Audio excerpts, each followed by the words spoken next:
Hi and welcome back to Get Fit Guy. This is Coach Kevin Dunn, and this week I'm going to respond to a few more listener questions. The first one is actually from a friend of mine who also turns out to be a listener. Rachel writes, "Hi Kevin, I have a question for your Get Fit Guy podcast. I'm a keen listener, by the way. I do my workouts at 6 a.m. and have been considering getting an ice bath for the garden. I've heard lots of good things about how helpful it can be with recovery and reducing inflammation, etc. I was planning to use it straight after I get home from a workout, but I've just seen advice that some acute inflammation is good after a workout as it helps the muscles to grow and adapt. So it's best to use it away from the time you would work out. So a morning exerciser would use it in the evening, if at all. What are your thoughts?" So hi Rachel, great to hear from you.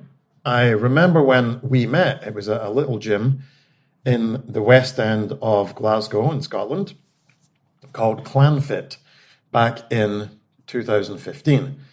I'm always amazed that no replacement functional fitness gym is opened in the West End, with the university there and the overall kind of like high value demographic. It seems to me to be the perfect spot. So anyway, getting on to your question, inflammation is actually one of those fitness trend buzzwords that really trigger me. So, all these people that jump onto the holistic kind of wellness bandwagon seem to have an obsession with inflammation. Seems to me a significant number of coaches in the health and fitness industry are hypochondriacs.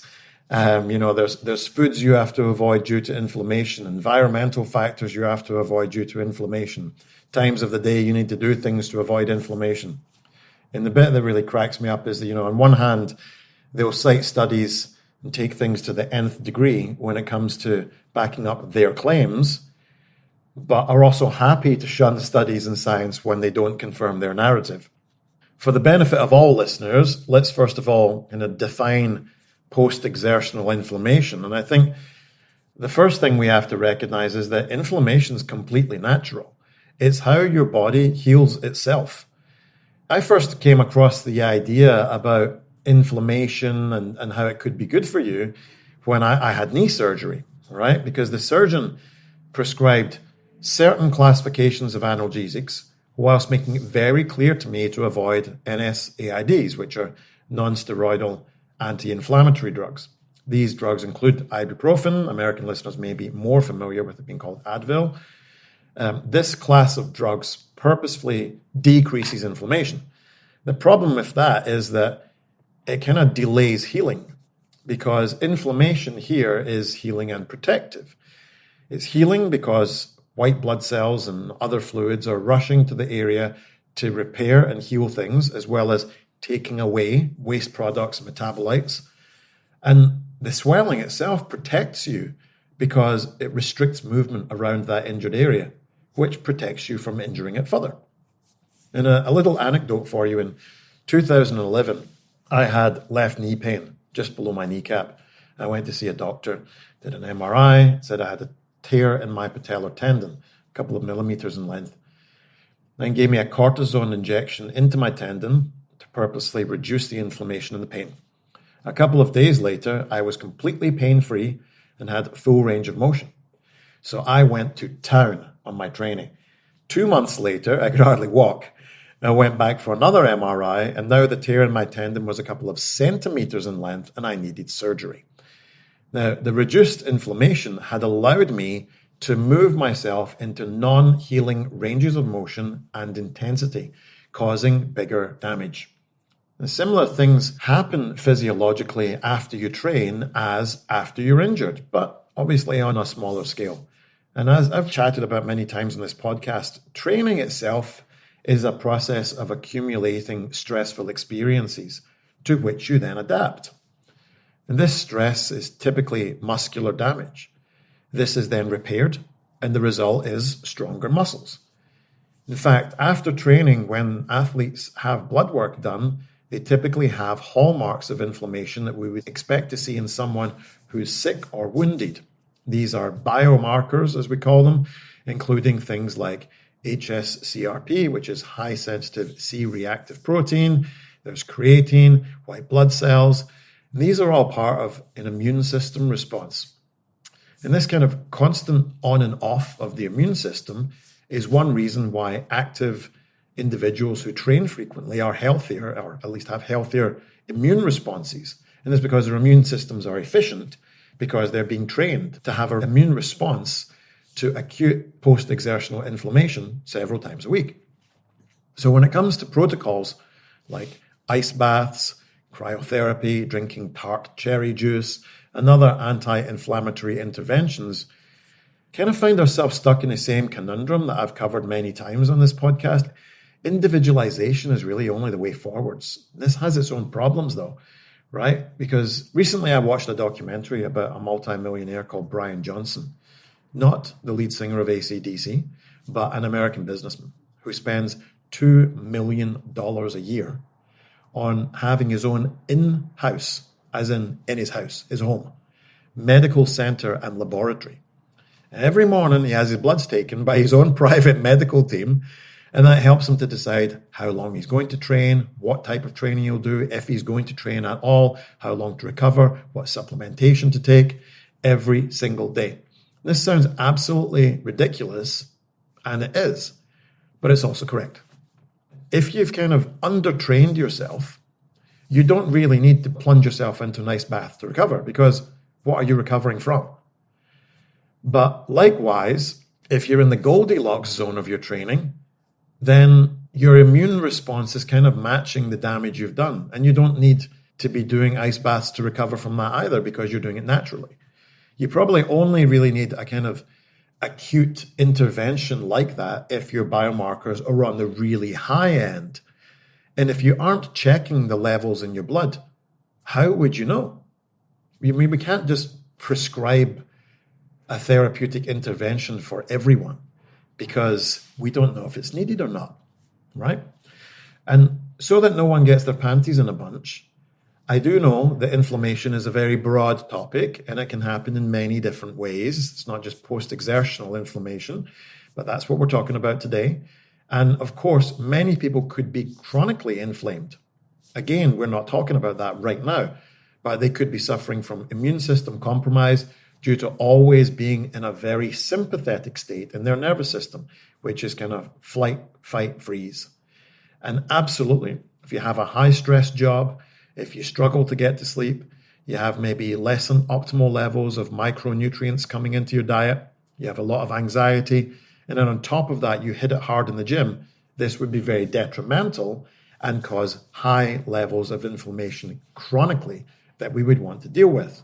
However, at this point, an ice bath is probably not going to solve your problems either. You're going to need some lifestyle changes.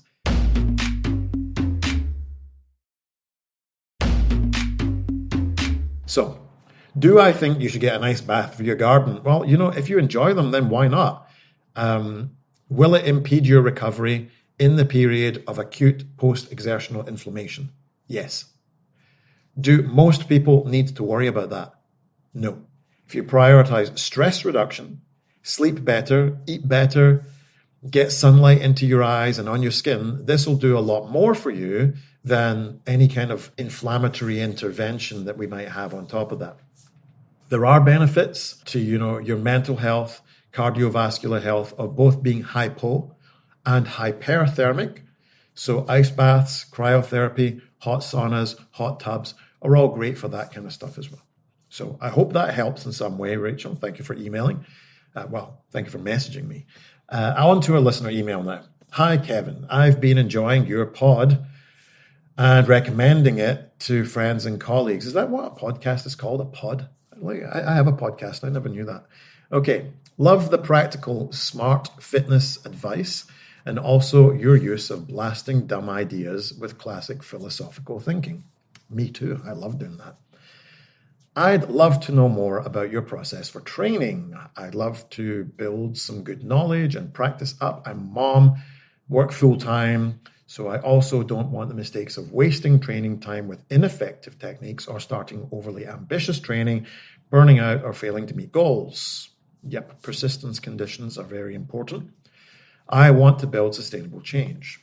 I have some free weights at home and access to a gym. I also do karate once a week. Good. but the school I have access to is not oriented towards serious martial arts. I'd love to talk to you further about your process and fee structure. Thanks, Sarah. All right. Hi, Sarah. So I decided to reply to your email here because I've actually had several emails this past week asking me how training works.